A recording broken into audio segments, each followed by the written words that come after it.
You have to believe in the blues in that key. They're just as deep as cross harp, but they're deep in different ways.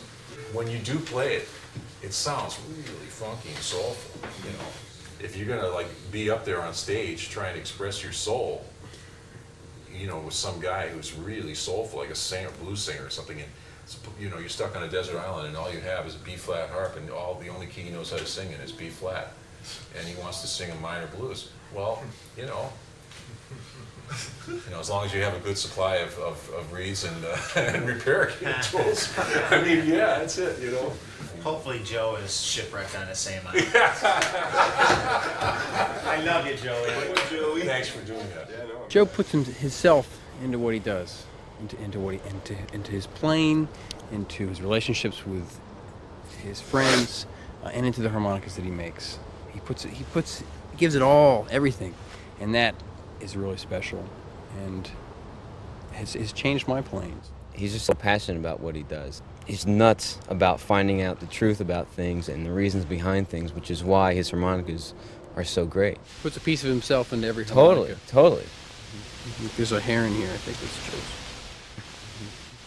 Joe's. Okay.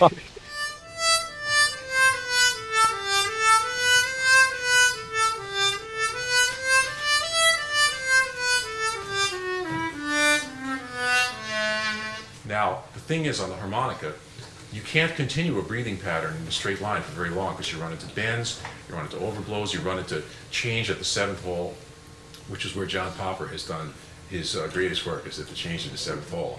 He's basically done all these rhythmic breathing patterns that he's like internalized and managed to overcome the speed problem on the harmonica by transcending thinking about individual notes and superimposing these patterns of rhythmic breathing that create these generated rhythms that are they have an effect of blinding speed, but that's what they are. They're rhythmic breathing patterns. And it's very supported from here. It's not like, you know, that kind of stuff. Yeah, Joe.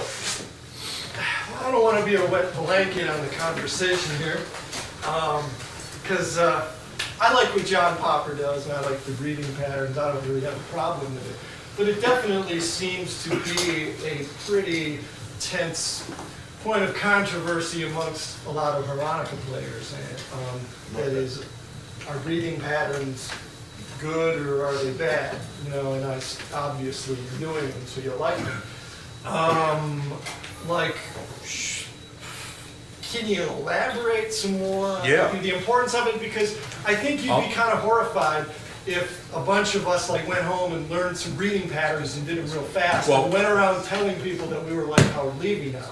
No. What I mean is that if you run into a difficulty in your playing, if there's something that's hard, step back from it and figure out what the breathing pattern is of it. On the second Trio Globo album, it was a lick that went. And that part was just really throwing me, just that little part of it. What it was is, and when I broke it down to a rhythm, it was a dotted quarter, an eighth, and then it was ba, ba, ba, ba, ba, ba. So when I thought ba, ba, ba, ba, ba, ba, then I could play the passage with no problem. If I thought about the notes in the passage, they were always coming out a little bit behind, a little bit late. If I thought about the rhythm of the breathing that generated the notes, it was no problem at all. Yeah. Jeff has done a lot of this as long as I've known him. Yeah, I know. Play some of that stuff that you're into. Well, I heard him doing like John Popper type stuff. Right, a long time ago. 15 years before I ever heard of John Popper. I mean, it's sort of similar to stuff.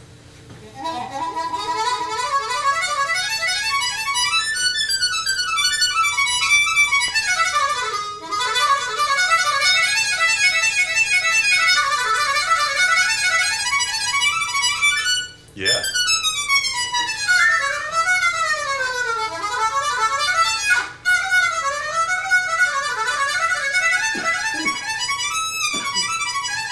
Yeah, and that's the triplet one. Hubba-da, hubba-da, hubba-da, hubba-da, hubba-da one.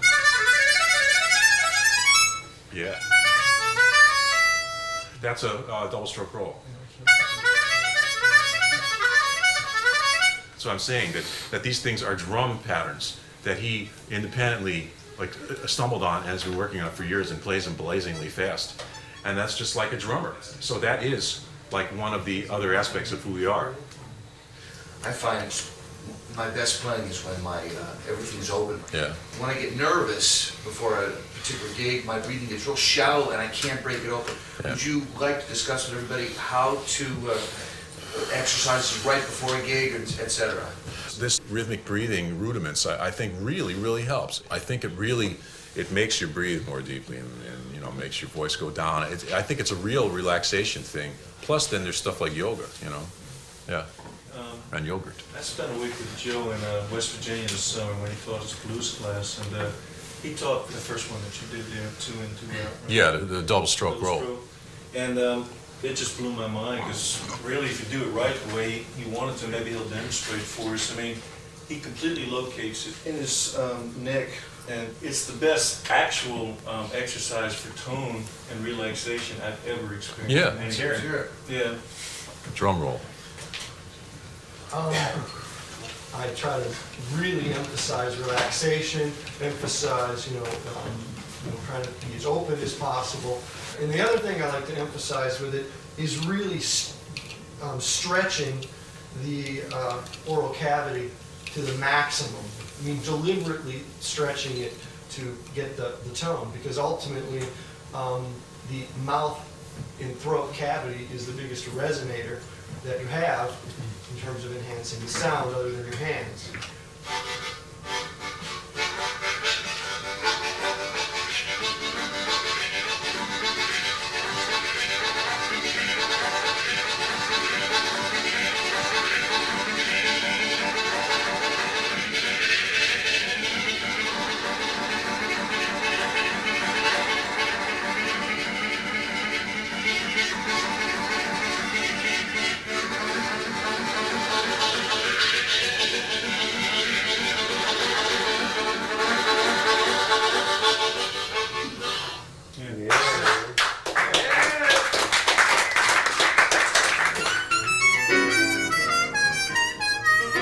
Howard has become our music teacher. It has nothing to do with the harmonica. He's taught us how to approach music and then bring that back to our harmonicas.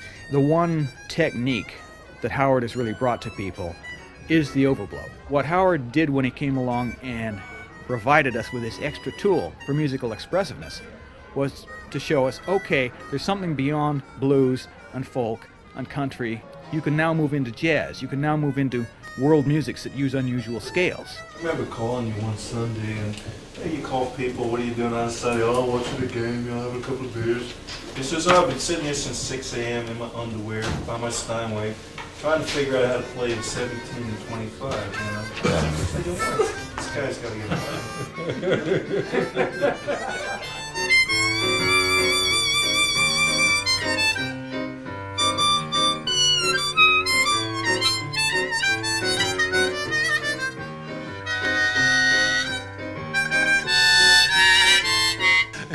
Yeah. How do you get into the tune? How do you start the tunes?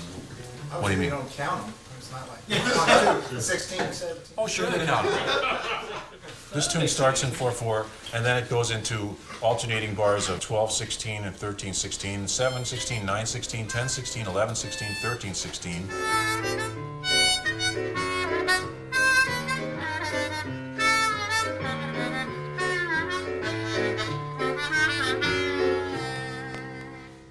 Most of us play in 4/4 time, most of the time, or 3. Now, to get relaxed in rhythms like 5, 7, 9, 11, it takes some doing. But there's one really easy thing you can do. I showed this to Peter last week.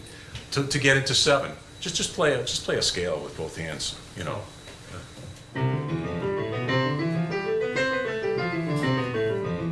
See, the major scale's got 7 notes in it. So, if you want it to come out even, you can play it in 7. 1, 2, 3, 4, 5, 6, 7. 1, 2, 3, 4, 5, 6, 7. 1, 2, 3, 4, 5, 6, 7. 1, 2, 3, 4, 5. Now, the way that's broken down is 1, 2, 1, 2, 1, 2, 3, 1, 2, 1, 2, 1, 2, 3. And doing it with the major scale is a really easy way of getting secure about playing 7, because it's going to come out right. You don't have to worry about where the last note is. You'll know if you've done it right or wrong. Yeah. I just had a question on the other side of that. What if we are feeling competent rhythmically and not so much tonally?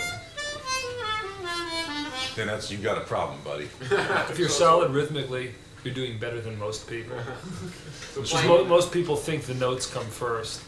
And in my book, in just about any style of music you play, you know, if you play bad notes but you're playing a groove and the groove is happening, it will sound more like music than if you're playing right notes but the groove is nowhere. For sure.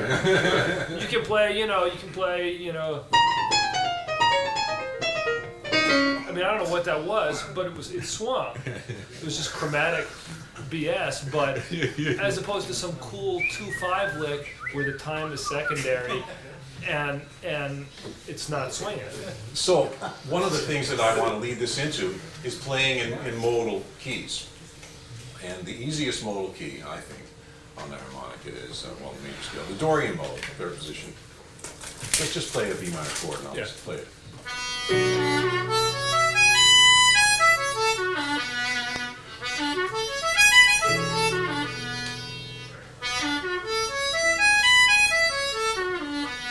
I'm playing it up the full 2 octaves of thirds, so it's minor 7th, 9th, 11th, 13th, and then up to the 2 octaves up. And rhythmically,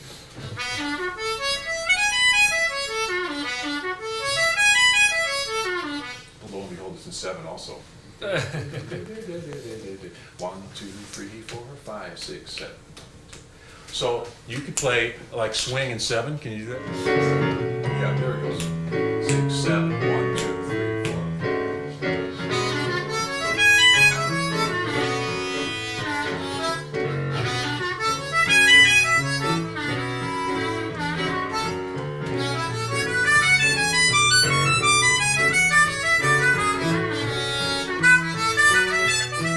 Okay, so see, these things aren't hard to play in these odd times because they are in these rhythms. In the Dorian mode, you can go up the scale in thirds.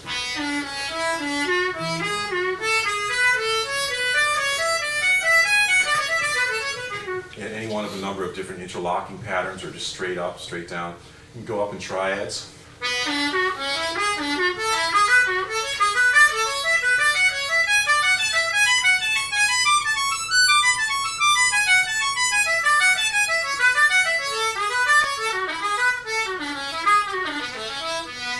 Or you can start, you can go up in 7ths.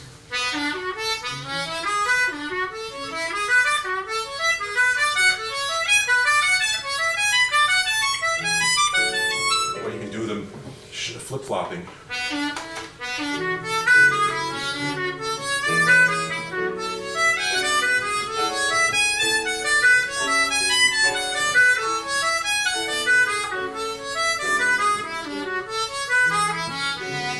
And I'm very conscious of that third whole blow, because that's kind of your safety valve to release the too much inhaling sometimes.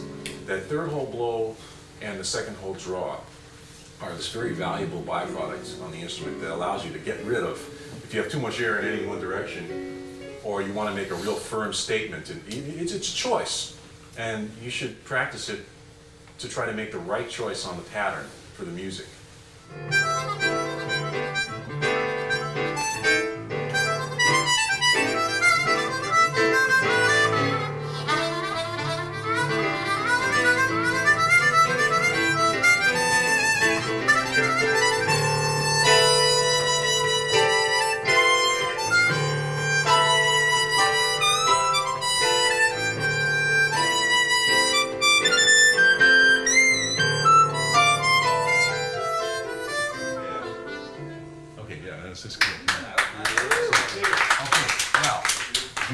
We were dealing with the right keys of the piano, just the 7 Dorian notes. Now, one of the things that was happening there was There are certain types of chord shadings, voicings, extensions on like a D minor triad, which is the basic triad of Dorian mode, that Peter and I were sharing. We hit them sometimes better than other times, but like those extended voicings going up D minor, 7, 9, 11, 13, and then all the ways of spacing them out with fourths and fifths and sixths, and whole steps and minor seconds, clusters, all those things.